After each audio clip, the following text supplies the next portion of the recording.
Good afternoon, everyone, on this lovely International Women's Day.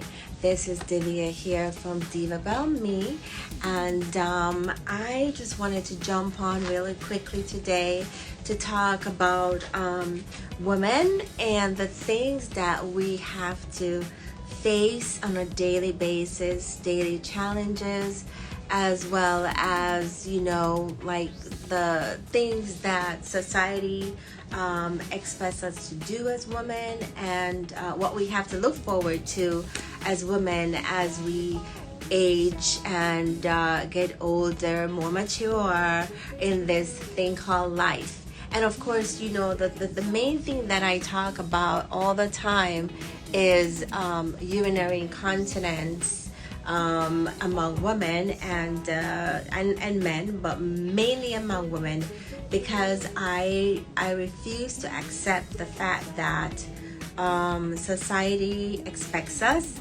to accept urinary incontinence as something that is normal and to be accepted, and something that we need to prepare for.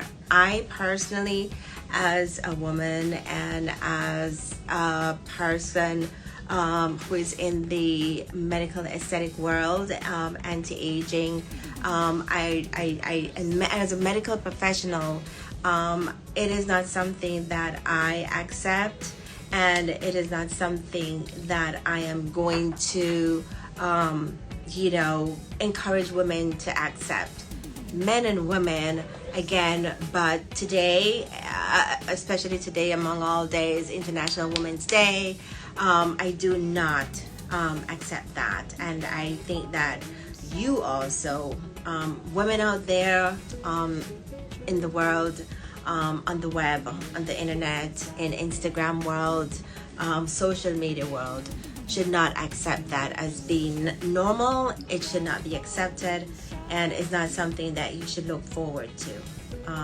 I say that because, as children growing up, we have been trained to wear diapers, and then we were potty trained out of diapers, only to, as we get older, find ourselves back into diapers as we go through the older years of life. We're back into diapers, sometimes from as early as in our 40s and 50s, 60s.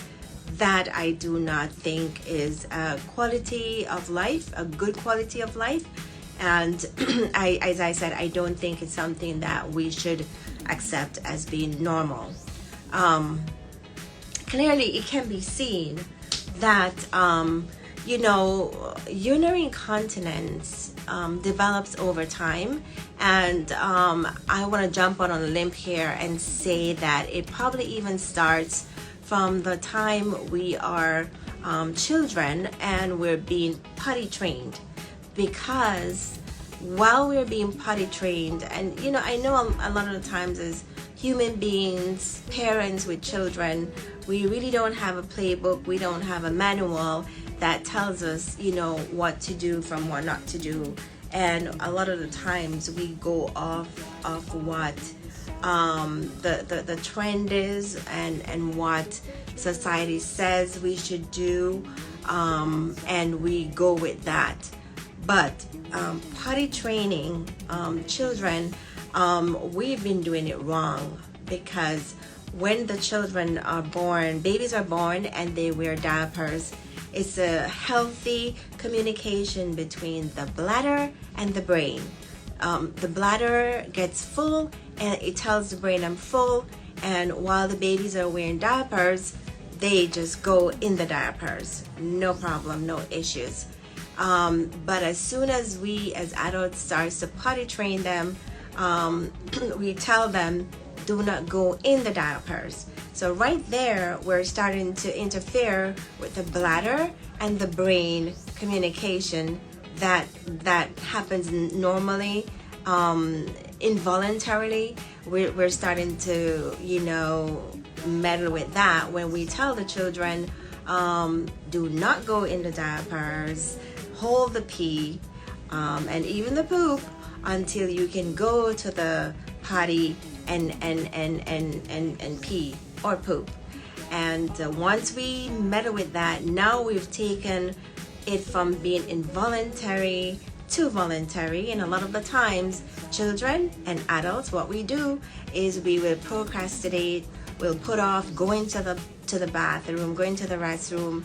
We'll put off going to potty because we put other things that we're doing above or before going and emptying our bladder or emptying our bowels. And what that does is it causes the bladder to expand from its normal little size.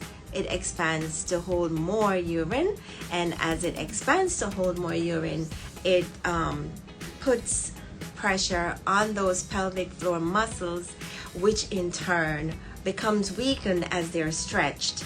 And as they're stretched and weakened, the bladder that the muscles are supposed to hold up. Muscles are to hold up organs. So like, the uterus for women, the bladder, stomach muscles, stomach contents, bowel contents in the when we're doing the number 2, those muscles in the pelvic floor are to hold up the organs in our bodies. And so when you start to stretch those muscle fibers and cause them to just, go beyond what they're made to do, they become weakened. And then you get urinary incontinence because the bladder is also now being stretched and holding more urine.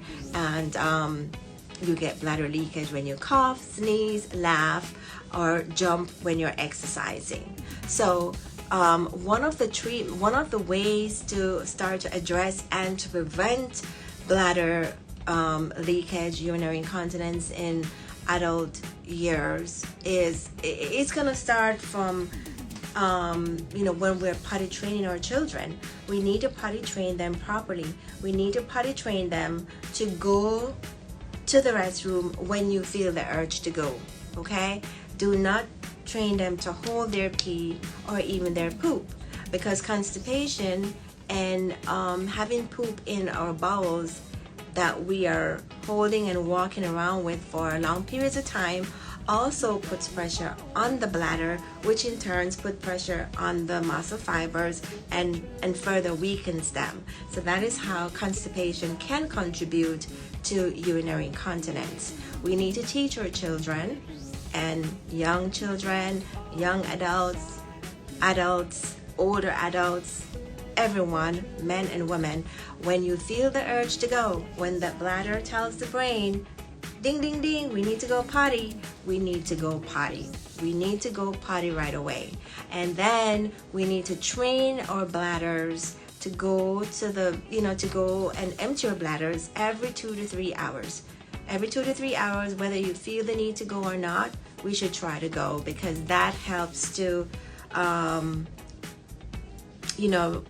address dealing with urinary incontinence, treating urinary incontinence, and preventing urinary incontinence. So the whole aim of how to treat urinary incontinence is to take your bladder to the restroom. Okay? Take your bladder to the restroom. Once you start feeling that urge to go, you need to stop doing whatever you're doing, if at all possible, okay? And take your bladder to the restroom. Take your bladder to the potty every 2 to 3 hours, because your kidneys constantly make urine.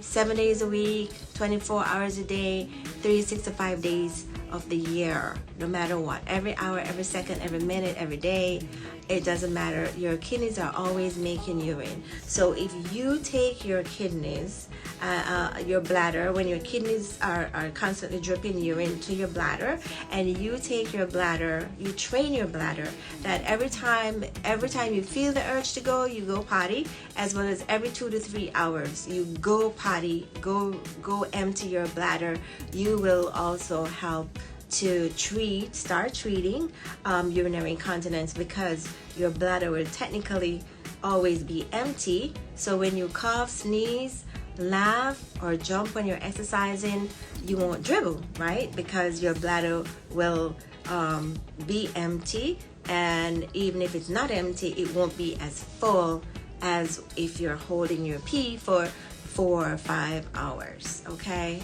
And then with our children, when we're potty training, we're to potty train them as soon as they feel the urge to go, that they need to go potty. Don't train them to keep up the pee, because children and babies' bladder can hold a maximum, baby's bladder like 50 mils, and then as they get older, like school age years, like 100 to 200 mils, and then us as adults, we can hold anywhere from 300 to 500 mils of urine. But if you start training them to hold their urine for longer than the 2-3 hours that is recommended, you may find that they're going to be holding way more urine than what is normal, and then you're going to start stretching the bladder fibers, which, as I said, is going to put pressure on your pelvic floor muscles, causing it to weaken, causing you to have urinary incontinence, and you start to get leaky bladder because the muscles are just not strong enough to hold the bladder up anymore. Excuse me. So one of the treatments to that, and one of the ways to prevent it and address it, is go to potty when you feel the urge.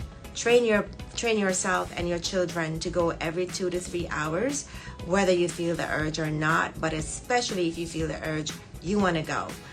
Try to avoid constipation by holding your stool for long hours. When you feel the urge to go, you should also try to go when you want to do number 2, because that also can contribute, as I said, to urinary incontinence. When the balls become stretched and full, it also puts pressure on the bladder, which in turn puts pressure on your pelvic floor muscles, causing weakening and urinary incontinence. Okay, so that is what I wanted to talk about today on International Women's Day. And also for those of you women that are out there in the social media world, you may have seen my last video where I took you with me to the restroom, and I was showing, illustrating the sound effects of what it sounds like when you are doing your Kegels properly, and when you have nice, strong, tight pelvic floor muscles. You should be able to, when you're urinating, stop your urine midstream. Okay, if you're not able to stop your urine midstream, then you have weak pelvic floor muscles, and one of the treatments for that is the BTL Seller chair that I have right here. There's my BTL Seller chair. Yes, there it is. Nice and comfortable pillow for you to sit in, and you just sit in the chair, and it does the treatments for you. It's called HIFEM, high intensity electromagnetic pulses is what it sends up these waves, and these waves pretty much does a treatment to the muscles by causing contraction, involuntary contractions. You don't have to do anything, just sit in the chair, and the chair does the treatment for you. Pretty easy. I love it because you just sit in the chair, you relax, you can have a book, you can have your coffee, drink your coffee while you're getting your treatment, and it's for 30 minutes, and it equates to 11,000 Kegels in that 30 minutes. So it's pretty intense, but it is not painful. There's no pain associated with it. And as I said before, it's similar to if you've ever had, for us in nursing, a lot of us have probably had the TENS unit, and we have applied it to other patients as well as had it applied to us. But it's when you go to the chiropractor, and if you're getting some sort of muscle rehabilitation or physical therapy, and they apply the TENS unit, and you can feel the muscles contracting as they're giving you the therapy. That's the same concept with the HIFEM of the Seller chair. It causes the muscles to contract and tighten, and it really helps to strengthen your muscles. One of the main contraindication for the M-cellular chair is if you have any sort of metal implants in your pelvic region, such as an IUD. If you have an IUD, that's a big no-no, because we don't want it to move, and then you get pregnant, and then you come to me and say, hey, the baby's yours because your device got me pregnant. So we don't want that. So if you have any form of metal implants in your pelvic region or in your hips or anywhere like that in your lower body, it's contraindicated. You will not be able to get this treatment. Other than that, you can get this treatment, and it really is very effective. It really is very effective, and it really works. And so for women out there today, International Women's Day, I hope you're all having a wonderful, appreciated International Women's Day today. But I also wanted to just talk to you guys about female urinary incontinence today, to let you know that it is not a normal part of aging, and you do not have to look forward to having to, as babies, wear diapers, then we get out of diapers only to go back into diapers when we're older, in our older advanced years. It's just a matter of rehabilitating those pelvic floor muscles by doing your Kegels. And if you're not able to do your Kegels, if you've had babies and those muscles have become torn and weakened, the M-cellular chair is for you. You can come on down and see me here at Diva Bell Me. And again, my address is 9904 Sandy Rock Place in Charlotte, North Carolina, suite number 48. And the area code is, zip code is 28277. My number here is 980-226-4342. So I notice I have a couple people on my live, and if you have any questions, you can let me know. Thank you so much for joining me on this live. I am going to save this live and post it on my page here. But before I go, just wanted to see if anyone has any questions about the M-cellular chair or urinary incontinence. Give you guys a few minutes before I go.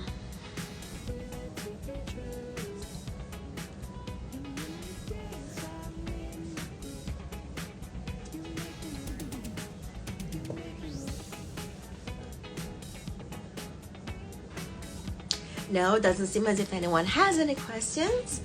And so with that, I am going to bid you guys have a wonderful day. Happy International Women's Day. Until next time, you guys have a great day. Bye. Bye-bye.